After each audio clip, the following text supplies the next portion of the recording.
Hello, dear students. Today we are going to start the next portion of why do we fall ill. Before that, we will see some overview of last session. In the last session, we have studied about the diseases. So, actually, what is the meaning of a disease? Definition, signs and symptoms. So the difference between sign and symptoms. Along with that, we have studied the acute means which type of a disease, and chronic, the contributory cause and immediate cause of a disease, how they actually get caused, in which ways, immediately and contributory ways. Another one thing we have studied that infectious and non-infectious diseases. So with the help of some examples, we have cleared all the doubts and the difficulties which included in them. So now the next portion is that the how after getting the disease causing or suffering from us, then what is the next step? So after causing the disease, what we used to do, what is our next step to cure it? Is it we used to take some treatments, some medicines, some tablets, or any type of a treatment? Is it from the doctor or home remedy? That may be any type of. So in which ways we used to carry out those things, that we are going to see now. So previously we have studied along with that the disease caused by the different infectious agent. Is it due to that only, due to those agents only, we will used to suffer, or some diseases can be caused to us. So now we will move towards our topic. The question is that here, how does the knowledge of infectious agent help us to decide a treatment? Is it? So see, the question is very interesting one. It's telling us that how can we able to take a decision to treat a particular disease has caused to us. Is it so if we used to go towards a doctor, is it we normally says that yes, I'm suffering from chicken pox, okay, suppose. So what you will used to say, did you say that some microbes or some any other my bacterial or viral infection has done to you? Is it if you say like that, then he will used to check up the signs and the symptoms. Is it according to that only he will decide to treat you? Is it so? The some infectious agent means any of the microbes which are responsible for causing the disease. On that basis only the treatment can be given to us. Okay, on that basis only the doctor can be able to find out the symptoms and the signs, then only he or she can give us a proper medicines. Now here they have seen a different microbes have a different life process. See guys, as I've told you that each and every person having their different life processes. Nobody is depend on any one of us, is it? So human life process is different from any other life processes. Plant life process is different as compared to the human and the other animals. Now the microbes also having the life process are different one. So that's why the each and every drugs are differ. Is it we cannot take a same tablet or a drug for a same disease or the any of the problems? Is it we used to take a treatment, then only the person can treat us differently, and by giving a different type of a tablets or the medicines on a different diseases. That's why the life processes is different. So now what is the role, or what is the concern of the tablet and the life process of the microbes? See, if one tablet is there, okay, if you are suffering from a bacterial infection, then doctor can give you a bacterial infectious or the antibacterial tablet, is it, or the drugs. He cannot use to give you a antiviral or antifungal tablets, is it means that it cannot be treat on it, that bacterial infection cannot be right. That's why he used to check first it is a which type of a infection, it is a bacterial, viral or fungal, then only he will use to give a treatment. That's why the life processes matters lot. According to that only we can identify the symptoms, and the doctor can give us a proper medicines. So here the life processes are different, so different drugs affect these different life processes. Just I have told you, if the viral infection will be there, the antiviral drug will be can work. If the bacterial infection will be there, so antibacterial drugs will be can work out. That's why they having a different life processes. According to that we used to take a different drugs on it. Now just I have told you, suppose in a particular body both bacterial and viral infection has created inside his body. So what you will do now, first of all you will use to take a first bacterial infectious or the antibacterial drug. So if you used to take only the antibacterial drug, it means that it will cure only the bacterial infection inside your body, but it cannot cure the viral infection. It means that that drug should be consisting of both capacity of curing, or else you must get treated by the two different medicines, then only the antibacterial and antiviral drug can be treat on your causes. Is it so? This much is about the how we can use to take a decision to treat a particular disease, that may be a any type of, according to that only the drugs are varied. Now the means of spread of infectious diseases, so which are the means a barrier, okay, through which it can be possible to cause a infectious diseases. So don't be get confused that what is mean by the infectious diseases or infectious agent means that may be any type of a microbe. Now infectious diseases means the disease which has caused by that infectious agent. Now through which how they used to be caused to human body or any other living organism, by the air and the water. So how it can be possible through the air? See now, if someone is suffering from a cold, okay, might be one student or any of the partner which who is used to be sit beside you, okay, so he is suffering from a cold, common cold from a week, it means that is actually the viral infection. Now after few days or in the next week the same symptoms can be appear in you, it means that that infection has entered in your body through the air. Is it, or that may be any type of things which you have handled by him. Is it?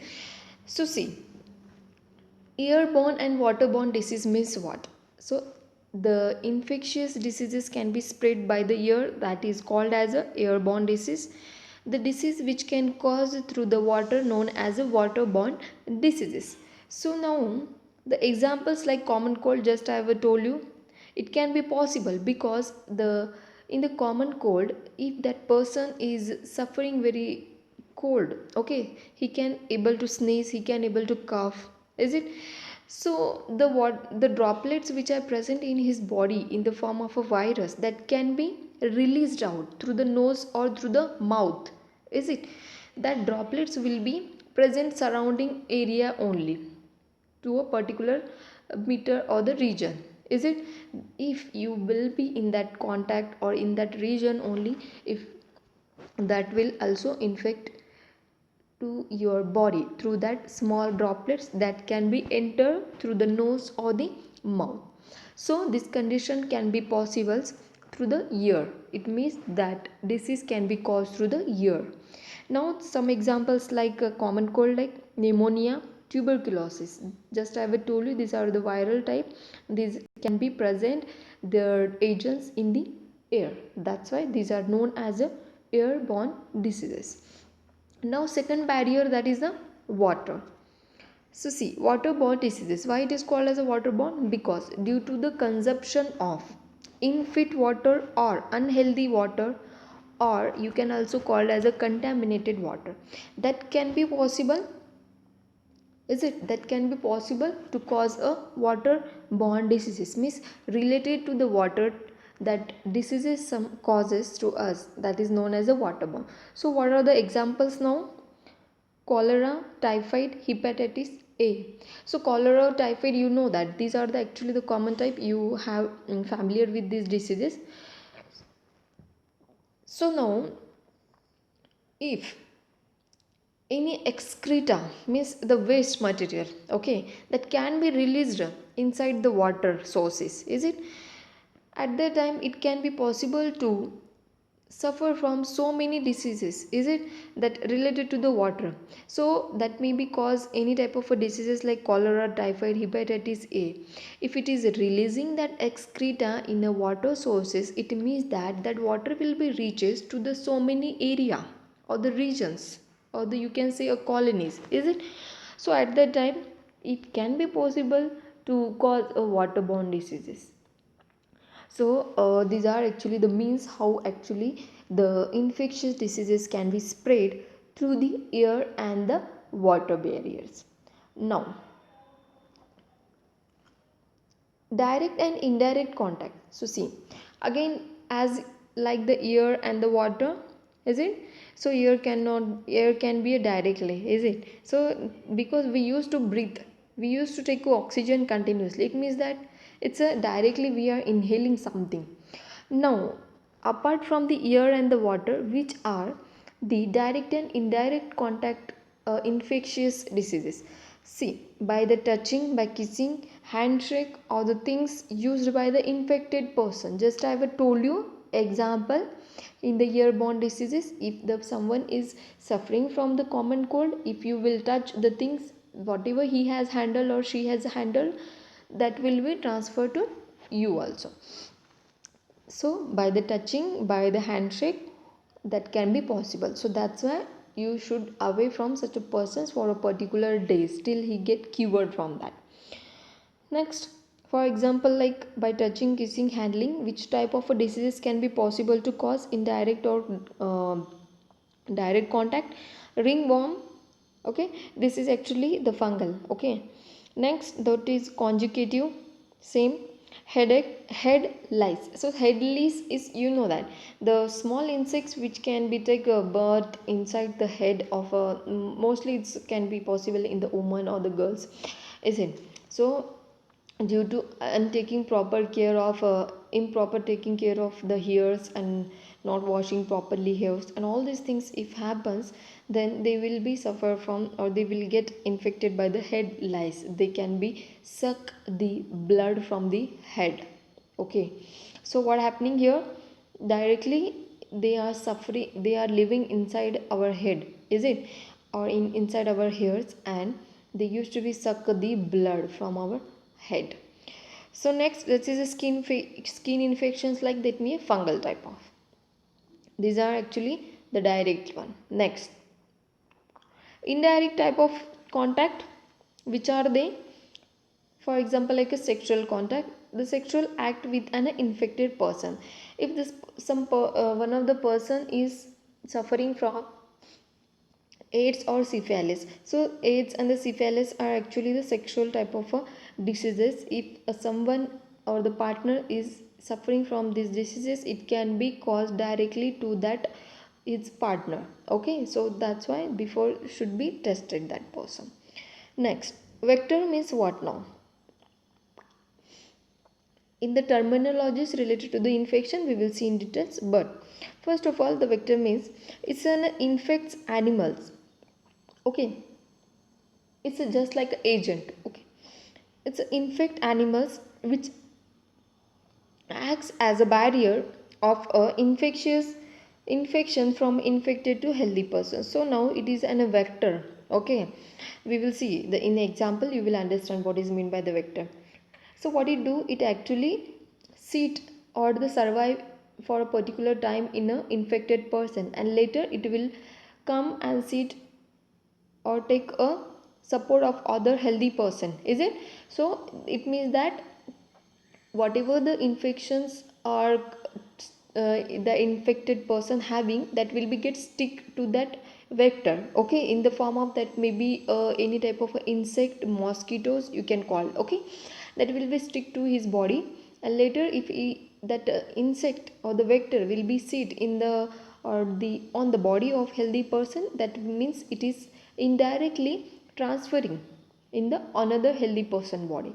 So these are some type of infectious caused by the vectors. So like a malaria with the help of a mosquito, dengue same, chikungunya, next the mosquitoes, next the rabies, a viral infection. So rabies is mostly caused by the biting of the dog. So these are the indirect type of, or you can say direct, with the help of vectors. So these are called as a vector. Now some terminology just to understand the how that vectors, pathogens, host means what. Okay, so the pathogens are the microbes that cause the disease. For example, like bacteria, virus, just we have studied. Host means the organism that microbes attack. See, just I have told you, the vector can become and sit to the healthy person, it means that that is the host. Okay, now like a human being, next to get a nutrition from them. Parasites means organisms that live in the body of a host and derives nutrient from the host. Just I will told you, the host means a healthy person, from that only they can get a nutrition in the form of a parasites. So parasites can like a mosquitoes. Now vectors, the vectors are the introduce parasites into the host body. So what they used to do, they used to be enter inside the body with the help of the parasites. For example, mosquito like a malaria and the dengue can be caused. Now how do the infectious agent affect our body? See, the infectious agent, how they can affect. Now still now we have seen the different diseases can be caused through the different agents. Now how they will affect. See, the target site is decided by the point of entry. So what, so they used to be decide means they having some entries in our body, according to that only they enter, and later some symptoms can be able to visualize by us. So see now here, how do infectious agent affect? Through the target sites by the nose and intestine. Okay, so now by the nose and intestine, which type of diseases can be able to cause? That is a tuberculosis. Through the air droplets it can be entered inside the nose, and later it will reaches to intestine and it can affect. Along with that it can damage the lungs also. Next, the mosquitoes. The mosquitoes, what it do? It used to be live on the body of a healthy person, and it releases some droplets on the skin. Okay, and through their vector means by the nose. Okay, they used to be release that droplets inside the blood of that healthy person. Okay, likewise it can be spread. Now the immune system. Immune system is, guys, it's a network of what can we say, cells that protects the body from the any other infections. Means there are some cells in our body that helps or fight against the foreign particles like a infection or the microbes which enters in our body. So that used to be protect from the affected tissues. Okay, now inflammation means what? So after the entering in our body, some effects or effects can be visualized through our eyes. Those are the inflammation. That may be, for example, like swelling, redness, or any type of itching. Okay, those are actually the inflammations. In the biological world is called as a inflammations. Sometimes you feel as a pain, swelling, fever, coughing, not coughing, like itching, just I would told you. So these are actually the inflammatory things which we can feel, which we can use to visualize. Okay, so this much is about the how do the infectious agent affect our body by their entry, and later they directly affect in our internal system like a immune system, then antibodies and all, and later shows the some visual things like a inflammations called that as a pain, swelling, or the itching. These kinds of the things which we can identify. So for any doubts and difficulties you can ask me anytime. So till now, thank you.